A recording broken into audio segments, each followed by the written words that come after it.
গাজীপুরের ডুয়েটে ভিসির যোগদানকে কেন্দ্র করে উত্তেজনা, দফায় দফায় সংঘর্ষ, শিক্ষার্থীদের মাঝে আতঙ্ক, বাড়তি পুলিশ মোতায়েন। এবার রাজধানীর পঙ্গু হাসপাতালে সন্ত্রাসীদের মহড়া, আউটসোর্সিংয়ে লোক নিয়োগ না দেয় সহকারী পরিচালককে হত্যার হুমকি, 2 জন আটক। আসছি আর যেন আসার আগে না বলে গেলাম কাজটা যেন হয়, এই কথা বলতে বলতে কারণে ওদের 30 জনকে নিয়োগ দিতে হবে এবং এইটা বলতে যে তারা আমাকে ভয় ভীতি প্রদর্শন করছে, জীবন নাশের হুমকি দিছে। প্রধানমন্ত্রীকে হয়রানি মামলায় অভিযুক্ত 282 সাংবাদিকের তালিকা দিল সম্পাদক পরিষদ। তথ্যমন্ত্রীকে প্রয়োজনীয় ব্যবস্থা নেওয়ার নির্দেশ। চূড়ান্ত একটা রিপোর্ট তৈরি করে তার আলোকে একটা গণতন্ত্র পরায়ণ আইন তৈরি করবার জন্য আমরা সম্মত হয়েছি। মাননীয় প্রধানমন্ত্রী তাদের অনুভূতির সঙ্গে একমত পোষণ করে প্রয়োজনীয় ব্যবস্থা নেওয়ার জন্য আমাকে নির্দেশ দিয়েছেন। গুম কমিশনের খসড়া নিয়ে সন্তুষ্ট নন আইনমন্ত্রী, বললেন মানবাধিকার লঙ্ঘনের সবচেয়ে বেশি শিকার হন রাজনৈতিক কর্মীরাই। সৌদি আরবে দেখা গেছে জিলহজ মাসের চাঁদ। মধ্যপ্রাচ্যের বেশ কয়েক দেশে 27 মে পালিত হবে ঈদ উল আজহা। পবিত্র হজের আরাফার দিন 26 মে।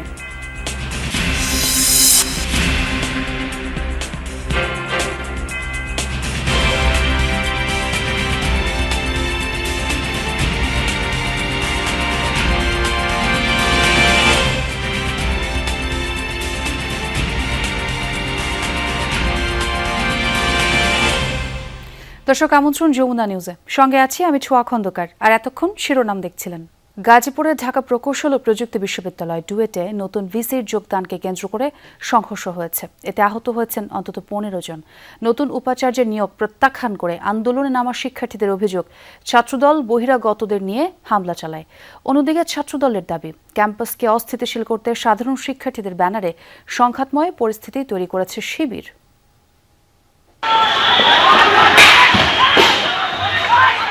নতুন ভিসি নিয়োগের প্রজ্ঞাপন জারির পর থেকেই উত্তাপ ছড়ায় ঢাকা প্রকৌশল ও প্রযুক্তি বিশ্ববিদ্যালয় ডুয়েটে। আজ রণক্ষেত্রে পরিণত হয় ক্যাম্পাস ও আশেপাশের এলাকা। বৃহস্পতিবার শাহজালাল বিজ্ঞান ও প্রযুক্তি বিশ্ববিদ্যালয়ের অধ্যাপক মোহাম্মদ ইকবালকে ডুয়েটের নতুন উপাচার্য হিসাবে নিয়োগ দেয় সরকার। শিক্ষার্থীদের একটি অংশ এই সিদ্ধান্ত প্রত্যাখ্যান করে ডুয়েট শিক্ষকদের মধ্যে থেকে কাউকে ভিসি নিয়োগের দাবিতে আন্দোলনে নামেন। প্রত্যক্ষদর্শীরা জানায়, নতুন ভিসির ক্যাম্পাসে আসার খবরে সকাল থেকে মুখোমুখি অবস্থান নেয় আন্দোলনকারী শিক্ষার্থী ও উপাচার্যের পক্ষ নেয়া শিক্ষার্থীরা। এক পর্যায়ে বাধে সংঘর্ষ। আন্দোলনকারী শিক্ষার্থীদের অভিযোগ, ছাত্রদল নেতাকর্মীরা বহিরাগতদের নিয়ে তাদের উপর হামলা চালায়। শান্তিপূর্ণ কর্মসূচির অংশ হিসেবে আমরা গেটে অবস্থান করছি আমরা সাধারণ শিক্ষার্থীরা, কিন্তু বহিরাগত কিছু টোকাই এবং ক্যাম্পাসে ছাত্রদলের ছেলেপেলে এবং প্রশাসন সহ তারা অতর্কিতভাবে আমাদেরকে হামলা চালায় নতুন ভিসিকে ঢোকানোর জন্য। কিন্তু আমরা ছাত্ররা সেখানে সর্বাত্মকভাবে প্রোটেক্ট করার চেষ্টা করি। যিনি আমাদের অভিভাবক হবেন, ভিসি হবেন, এটা ডুয়েটের মধ্যে ঠিক হতে হবে। কারণ হয়েছে আমাদের ডুয়েটের যে সকল শিক্ষক কর্মরত আছেন তারা আমাদের ম্যান্ডেট বোঝেন, তারা আমাদের ভবিষ্যৎ পরিকল্পনা বোঝেন। অন্যদিকে ছাত্রদলের দাবি, সাধারণ শিক্ষার্থীদের ব্যানারে আন্দোলনের নামে ক্যাম্পাসকে অস্থিতিশীল করে তুলেছে শিবির। ভিসি স্যার শঙ্কিত ছিল, ভয়ের ভিতরে ছিল, তো আমরা ভিসি স্যারকে বাইরে রিসিভ করে আমরা গেটের দিকে অগ্রসর হই। গেটে গিয়ে যখন আমরা ঢোকার চেষ্টা করি, অতর্কিতভাবে আমাদের উপরে ইটপাটকেল নিক্ষেপ করে। আমরা রাষ্ট্রকে সম্মান জানাই, সরকারি সিদ্ধান্তকে সম্মান জানাই। আমরা চাই এই ভিসি দায়িত্ব গ্রহণ করব। এখানে ছাত্র শিবির এবং জাতীয় ছাত্র শক্তিদের বি টিমের নেতৃবৃন্দদের মাধ্যমে আজকের এই হামলা তারা চালাইছে। ডুয়েট ছাত্রদল কখনোই এই সহিংসতাকে সাপোর্ট করে না। সংঘর্ষ থামাতে কয়েক রাউন্ড টিয়ারশেল ছোড়ে পুলিশ। ক্যাম্পাস ও আশেপাশের এলাকায় আইনশৃঙ্খলা বাহিনীর বাড়তি সদস্য মোতায়েন করা হয়েছে। সংঘর্ষে আহতদের বিভিন্ন হাসপাতালে ভর্তি করা হয়েছে। জাহিদ হাসান, যমুনা নিউজ। আউটসোর্সিংয়ে লোক নিয়োগের দাবিতে এবার জাতীয় অর্থোপেডিক হাসপাতালের সহকারী পরিচালককে হত্যার হুমকি দেওয়া হয়েছে। শনিবার সরাসরি হাসপাতালের কক্ষে গিয়েই হুমকি দেয় 10 থেকে 15 জনের একটি গ্রুপ। জানা গেছে তারা কালা রাকিব ও পিচ্ছি রাকিব গ্রুপের সদস্য। ঘটনায় জড়িত থাকার অভিযোগে এর মধ্যে 2 জনকে আটক করেছে পুলিশ।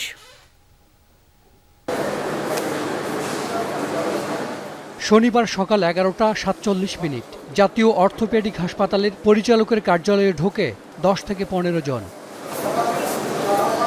পরে হাসপাতালের সহকারী পরিচালক রশিদুল আলমের কক্ষে যায় তারা। ভেতরে থাকা 3 কর্মকর্তা কর্মচারীকে বের করে দেওয়া হয়। বাইরে থাকে তাদের 3 সদস্য।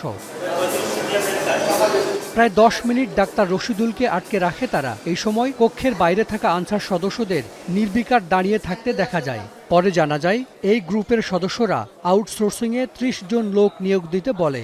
কথা না শুনলে পিস্তল দেখিয়ে হত্যার হুমকিও দেওয়া হয়। ওদের এনি হাও কাজ দিতে হবে, ওদের 30 জনকে নিয়োগ দিতে হবে এবং এইটা বলতে যে তারা আমাকে ভয়ভীতি প্রদর্শন করছে, জীবন নাশের হুমকি দিছে এবং আমাকে আগ্নেয়াস্ত্র দেখাইছে আর উঠায় নিয়ে যাওয়ার হুমকি দিছে। বলে গেছে আর যেন আশা লাগে না, আসছি আর যেন আশা লাগে না, বলে গেলাম কাজটা যেন হয়, এই কথা বলতে বলতে তারা বেরিয়ে গেছে। আমরা তো ভিতরে এখন যা হয়েছে আমরা তো তা জানি না, আমাদেরকে ভিতর থেকে কিছু বলে নাই যে এরকম ভিন্ন ঘটনা হইতেছে।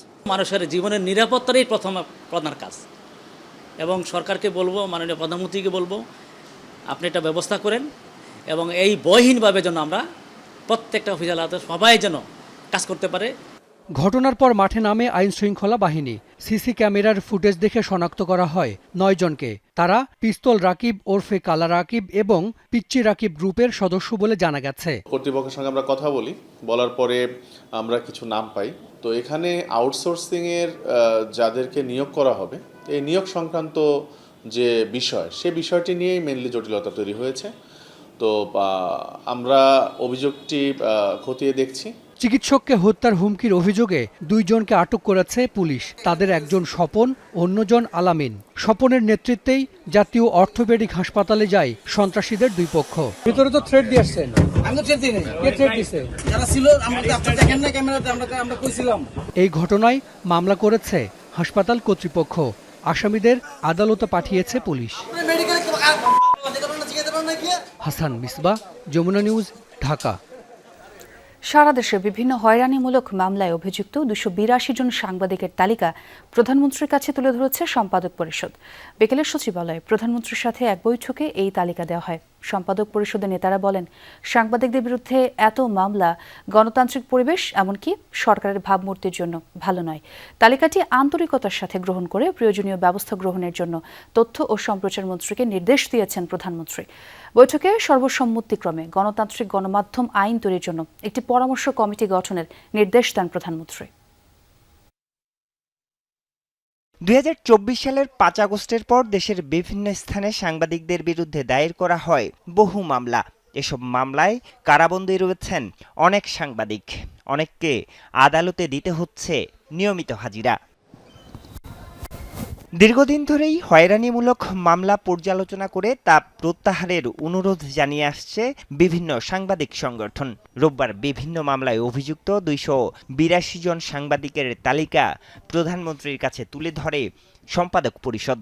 এই লিস্টটা একদম যে সম্পূর্ণ সেটা বলবো না, অসম্পূর্ণ থাকতে পারে, কিন্তু আমরা আন্তরিকভাবে চেষ্টা করে দিয়েছি এবং প্রধানমন্ত্রী সেটা গ্রহণ করেছেন এবং তথ্যমন্ত্রীকে বলেছেন এবং এই ব্যাপারে ওনারা একটা উদ্যোগ নেবেন। আমরা খুব দৃঢ়ভাবে বলেছি যে এই সাংবাদিকদের বিরুদ্ধে হত্যা মামলা এবং এত ধরনের মামলা এটা গণতান্ত্রিক দেশের পরিবেশের জন্য ভালো নয়, এই সরকারের ভাবমূর্তির জন্যও ভালো। একই সাথে গণমাধ্যম আইনে থাকা অগণতান্ত্রিক দিকগুলো প্রধানমন্ত্রীর কাছে তুলে ধরেন সম্পাদকরা। একটা পরামর্শ কমিটি করে জুন মাস ধরে কাজ করে জুলাইয়ের কোনো একটা সময়ে একটা চূড়ান্ত একটা রিপোর্ট তৈরি করে তার আলোকে একটা গণতন্ত্র পরায়ণ আইন তৈরি করবার জন্য আমরা সম্মত হয়েছি। আর অন্যান্য যে সমস্ত নানান ত্রুটি বিচ্যুতি প্র্যাকটিসের মধ্যে আছে সেগুলো থেকে কিভাবে বেরিয়ে আসা যায় এবং সেইখানে সরকার যতক্ষণ পর্যন্ত গণতান্ত্রিক আচরণ করবেন ততক্ষণ পর্যন্ত সম্পাদকগণ তাদের সঙ্গে এনগেজ থাকবে, এটা আমরা কথা দিয়েছি। মামলা সহ সম্পাদকদের তুলে ধরা বিভিন্ন বিষয় খতিয়ে দেখে প্রয়োজনীয় ব্যবস্থা গ্রহণের নির্দেশ দিয়েছেন প্রধানমন্ত্রী। সম্পাদক পরিষদের নেতৃবৃন্দ এই বিষয়টি মাননীয় প্রধানমন্ত্রীর কাছে উপস্থাপন করলে মাননীয় প্রধানমন্ত্রী তাদের অনুভূতির সঙ্গে একমত পোষণ করে প্রয়োজনীয় ব্যবস্থা নেওয়ার জন্য আমাকে নির্দেশ দিয়েছেন। তথ্যমন্ত্রী জানান, গণমাধ্যমের উপর বর্তমান সরকারের কোনো হস্তক্ষেপ না থাকায় প্রধানমন্ত্রীকে ধন্যবাদ জানিয়েছেন সম্পাদকরা। আরিফুর রহমান সবুজ, যমুনা নিউজ, ঢাকা। দেশে মানবাধিকার লঙ্ঘনের সবচেয়ে বেশি শিকার হন রাজনৈতিক কর্মীরা, এ মন্তব্য করেছেন আইনমন্ত্রী মোহাম্মদ আসাদুজ্জামান। গুম কমিশনের খসড়া নিয়েও নিজের অসন্তুষ্টির কথা জানিয়েছেন তিনি। বলেন, প্রধান বিচারপতির তত্ত্বাবধায়ক সরকারের প্রধান হওয়ার দরকার নেই, এতে করে সংকট তৈরি হয় বলেও মন্তব্য করেন মন্ত্রী। জাতীয় মানবাধিকার কমিশন ও গুম সংক্রান্ত আইন প্রণয়ন বিষয়ে অংশীজন সভার আয়োজন করে আইন মন্ত্রণালয়। এখানে আইনজীবী এবং মানবাধিকার কর্মীরা আইনের নানা দিক নিয়ে মতামত তুলে ধরেন। নানা প্রশ্নেরও উত্তর দেন আইনমন্ত্রী মোহাম্মদ আসাদুজ্জামান। কাউকে একদিন বেশি আটক রেখেছে, এটা অর্ডিনারি ক্রিমিনাল জুরিসপ্রুডেন্সে পেনাল কোডের মধ্যে ইনকর্পোরেট করে দেওয়া উচিত। আর কমিশন করে দেওয়া সেটা হলো একজন গুমের শিকার ব্যক্তি, তাকে আর খুঁজে পাওয়া যায়নি, তার পরিবারের প্রতি তাকিয়ে সেই জন্য একটা কমিশন বিশেষ দায়িত্ব দেওয়া উচিত। আইনমন্ত্রী বলেন, গুমের শিকার ব্যক্তিদের পরিবারের স্বার্থেই এই আইনটি হওয়া প্রয়োজন। গুম কমিশনের খসড়া নিয়ে নিজের অসন্তুষ্টির কথাও অকপটে জানান তিনি। গুম কমিশনের আইনের এই ড্রাফটিংটা নিয়ে আমি এখন পর্যন্ত নিজেই হ্যাপি না। I have to go through each and every line within this vacation again. রাজনৈতিক পরিবর্তনের পর সবার মধ্যে জবাবদিহিতা এলেও আদালতের রায় লেখকদের এখনও ধরাছোঁয়ার বাইরে থাকা এবং অতীতে সুপ্রিম কোর্টে শপথবদ্ধ রাজনীতিবিদ দেখার বিষয়েও ক্ষোভ প্রকাশ করেন আইনমন্ত্রী। তাদেরকে আমরা ফেরেশতা মনে করি, যে ওখানে গেলে সবকিছু, আদালত মানে আমাদের সবকিছুর ঊর্ধ্বে। আমরা তো সেখানেও দেখেছি যে সেখানে কিভাবে তারা ব্যবহৃত হয়েছেন, কিভাবে তারা ক্রাইম এগেনস্ট হিউম্যানিটির পার্ট হয়েছেন, পলিটিক্যাল পারসিকিউশনকে কিভাবে তারা প্রমোট করেছেন। সভায় বক্তব্য রাখেন গুমের শিকার পরিবারের সদস্য 2 এমপি। তাদের তদন্তের বিষয়ে, তাদের বিচার প্রক্রিয়ার বিষয়ে আমরা আসলে কোনো কিছু অত বেশি ভালো করে জানি না। এখনো পর্যন্ত কিন্তু আমরা আসলে জানি না যে ওনাদের বিচারটা কোন দিকে কেমন ভাবে যাচ্ছে। মানবাধিকার কমিশনকে আমরা বলবো, যাতে মানবাধিকার কমিশনকে আমরা 14 থেকে এই পর্যন্ত প্রত্যেকটা ভিকটিম ফ্যামিলির পক্ষ থেকে দেখেছি কেমন ভাবে তারা প্রত্যেকটা কাজকে, কেসকে এড়িয়ে গেছে। ইফেক্টিভ কোনো ইনভেস্টিগেশন আমরা সেখানে পাইনি এবং প্রত্যেক সময় তাদেরকে নিজেদেরকে পদত্যাগ করে চলে যেতে হয়েছে। অনুষ্ঠানে বিচার বিভাগের স্বাধীনতা ও আইনজীবীদের প্রশিক্ষণের উপর জোর দেওয়া হয়। শাকিল হাসান, যমুনা নিউজ, ঢাকা। গ্রাহকের আয়ের সাথে সামঞ্জস্য রেখে আগামীতে বিদ্যুতের দাম নির্ধারণ করা হবে, এটি সরকারের ভাবনা।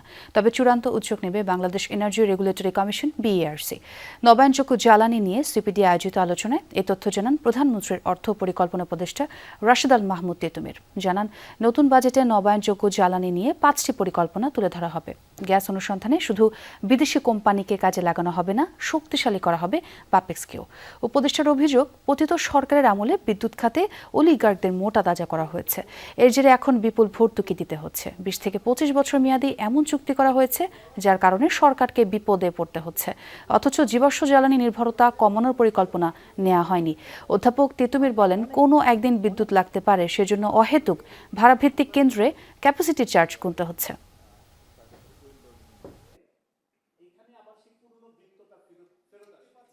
শিল্প ব্যবস্থাপনার ক্ষেত্রে আমরা আর সাধারণ গৃহস্থালী ভোক্তার ক্ষেত্রে একটা আয়ের সাথে সামঞ্জস্য রেখে আমাদের দাম কাঠামো তৈরি করা হবে। কিন্তু ভুলে গেলে চলবে না যে এইখানে একটা রেগুলেটরি কমিশন আছে। মিরপুর শাহ আলী মাজারে হামলার নিন্দা জানিয়েছেন এনসিপি, এবি পার্টি সহ বিভিন্ন দলের নেতারা। একটি বিশেষ দলের সমর্থকদের বিরুদ্ধে হামলার অভিযোগ ওঠার বিষয়ে তারা বলেন, এই ধরনের ঘটনায় যারাই জড়িত থাকুক শাস্তির আওতায় আনতে হবে। সকাল শাহ আলী মাজার পরিদর্শন শেষে এসব কথা বলেন নেতারা। এছাড়া মাজার পরিচালনা কমিটিতে সৎ গুরুদের অন্তর্ভুক্ত করার পরামর্শ দিয়েছেন রাষ্ট্রচিন্তক ফরহাদ মজহার। বৃহস্পতিবার মিরপুরে শাহ আলী মাজারে হামলার ঘটনা ঘটে। এতে মাজারে ছড়িয়ে পড়ে উত্তেজনা। কি ঘটেছিল বৃহস্পতিবার? যমুনা টেলিভিশনকে কয়েকজন জানালেন, মুখে মাস্ক পরে একটি বিশেষ দলের সমর্থকরা এসে অতর্কিত হামলা চালায়।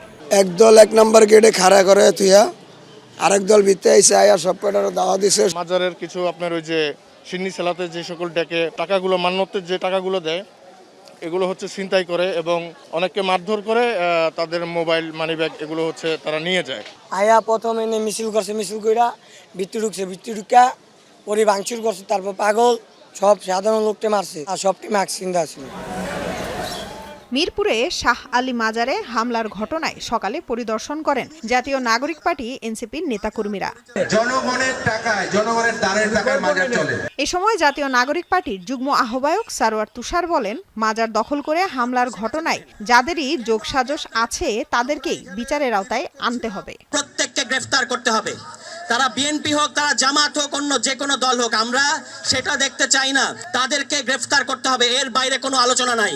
এবি পার্টির চেয়ারম্যান মুজিবুর রহমান মঞ্জু বলেন, রাষ্ট্র ও দেশ না বদলালে বৈষম্য দূর করা সম্ভব নয়। আমাদের মতবিরোধ থাকবে, পথের পার্থক্য থাকবে, কিন্তু কথা হবে যুক্তির সাথে, শক্তির সাথে না। এই দেশকে, রাষ্ট্রকে যদি আপনি না বদলান, এই অসাম্য এবং বৈষম্য কখনো দূর হবে না। বিশিষ্ট চিন্তক ফরহাদ মজহার বলেন, মাজারে ইজারা দেয়া বন্ধ করতে হবে। মাজার কমিটিতে সৎ গুরুদের অন্তর্ভুক্তি থাকলে দখলের চেষ্টা ও সংঘাত বন্ধ করা সম্ভব। ইজারা ব্যবস্থা বন্ধ করতে হবে। মাজারে যা কিছু আসে সেটা যেন এখানকার গরিব মানুষ পায়, সেই গরিব মানুষকে পাবার ব্যবস্থা করতে হবে। রাষ্ট্র অবশ্যই সেটা দেখবে, সেটা ডিসি দেখবে, কোনো সমস্যা নেই। লামিয়া তিথি, যমুনা নিউজ, ঢাকা। সৌদি আরবে জিলহজ মাসের চাঁদ দেখা গেছে। আগামী 27 মে দেশটিতে উদযাপিত হবে পবিত্র ঈদুল আজহা। ঈদের আগের দিন অর্থাৎ আগামী 26 মে হবে পবিত্র হজের আরাফার দিন। সৌদি কর্তৃপক্ষ চাঁদ দেখার বিষয়টি নিশ্চিত করেছে। ইসলামিক ক্যালেন্ডার অনুযায়ী জিলহজ মাসের 10 তারিখ পালিত হয় ঈদুল আজহা। এর আগে পবিত্র ঈদুল আজহার তারিখ ঘোষণা করেছে তুরস্ক ও তিউনিসিয়াও। দেশ দুটি সহ মধ্যপ্রাচ্যের বেশ কয়েকটি দেশে আগামী 27 মে কোরবানির ঈদ উদযাপিত হবে। অন্যদিকে তুরস্ক এবার সরাসরি চাঁদ দেখার পরিবর্তে জ্যোতির্বিদ্যা ভিত্তিক হিসাব নিকাশের মাধ্যমে প্রস্তুত করা ইসলামিক ক্যালেন্ডার অনুসরণ করে ঈদের তারিখ নির্ধারণ করেছে। দেশ জুড়ে হামের উপসর্গ নিয়ে আক্রান্ত মৃত্যুর সংখ্যা বাড়তে থাকে উদ্বিগ্ন অভিভাবকরা। 24 ঘন্টায় প্রাণ গেছে আরও 6 শিশুর। এর মধ্যে রাজধানীতে 3 জন সহ সিলেট, বরিশাল ও ময়মনসিংহে মিলেছে মৃত্যুর খবর। এখন পর্যন্ত সিলেটে হামু উপসর্গ নিয়ে প্রাণহানির সংখ্যা দাঁড়ালো 35 জনে। বিভিন্ন হাসপাতালে নতুন রোগী ভর্তি হয়েছে 78 জন, চিকিৎসাধীন 321 জন। রাজশাহী মেডিকেলে নতুন রোগী ভর্তি হয়েছে 3 জন। এই জেলায় হামের প্রকোপ কিছুটা কমতে থাকায় স্বস্তিতে অভিভাবকরা। এদিকে খুলনা, রংপুর ও চট্টগ্রাম বিভাগে বাড়ছে হাম আক্রান্ত রোগীর সংখ্যা। স্বাস্থ্য অধিদপ্তরের তথ্য অনুযায়ী হামু উপসর্গ নিয়ে নতুন রোগী ভর্তি হয়েছে 1517 জন। কিছু কিছু স্থানে হাসপাতালের আইসোলেশন ওয়ার্ডের শয্যা সংকট থাকায় মেঝেতে রেখে চিকিৎসা দেওয়া হচ্ছে রোগীদের। এতে বাড়ছে সংক্রমণ ঝুঁকি। শিশুদের জীবন বাঁচাতে সচেতনতা বাড়ানোর পরামর্শ চিকিৎসকদের। ভারতের চেন্নাইয়ে চিকিৎসাধীন অবস্থায় মারা যাওয়া কন্টেন্ট ক্রিয়েটর কারিনা কাইসারের তৃতীয় জানাজা শহীদ মিনারে সম্পন্ন হয়েছে। রোববার বিকাল 5টায় শাহজালাল আন্তর্জাতিক বিমানবন্দরে তার পরিবারের কাছে মরদেহ হস্তান্তর করা হয়। বিমানবন্দর থেকে মরদেহ নেওয়া হয় কারিনার বনানীর বাসায়। মাগরিবের নামাজের পর বনানী ডিওএইচএস মাঠে তার প্রথম জানাজা অনুষ্ঠিত হয়। এরপর রাত 8টায় বনানীর দরবার শরীফ মসজিদে দ্বিতীয় জানাজা এবং রাত 10টায় কেন্দ্রীয় শহীদ মিনারে তৃতীয় জানাজা অনুষ্ঠিত হয়। মরদেহ গ্রামের বাড়ি নেওয়া হচ্ছে মুন্সিগঞ্জে। সেখানে কাল ফজরের নামাজের পর জানাজা শেষে পারিবারিক কবরস্থানে দাফন করা হবে কারিনাকে। লিভার সংক্রান্ত জটিলতায় ভুগছিলেন কারিনা কাইসার। অবস্থার অবনতি হলে তাকে রাজধানীর একটি বেসরকারি হাসপাতালে ভর্তি করা হয়। পরে উন্নত চিকিৎসার জন্য এয়ার অ্যাম্বুলেন্সে ভারতের চেন্নাই নেওয়া হয়। সেখানে আইসিইউতে চিকিৎসাধীন অবস্থায় শুক্রবার দিবাগত রাতে শেষ নিঃশ্বাস ত্যাগ করেন কারিনা কাইসার। বাংলাদেশে যে গরিব দুঃখী মানুষ প্রায় 50 to 60% মানুষ দারিদ্র্য সীমানার নিচে বাস করে। এই রোগে আক্রান্ত হয়ে কত মানুষ মরে যায় কিন্তু টেরও পায় না। আজকে কারিনা কাইসার এই রোগে আক্রান্ত হয়েছে বলেই আজকে এত আমি বলার সুযোগ পেয়েছি। ইমার্জেন্সিতে চেক করে বললো লিভারে প্রবলেম, কিন্তু সাথে সাথে ওকে আইসিইউতে দিয়ে এবং সিডেটিভ দিয়ে 2 দিন, অক্সিজেন দিয়ে 2 দিন এবং 2 দিন ওকে লাইফ সাপোর্টে রেখে ওর লাংসটাই শেষ করে দিল। দর্শক, এ ছিল যমুনা নিউজ। এতক্ষণ যারা সঙ্গে ছিলেন সবাইকে ধন্যবাদ।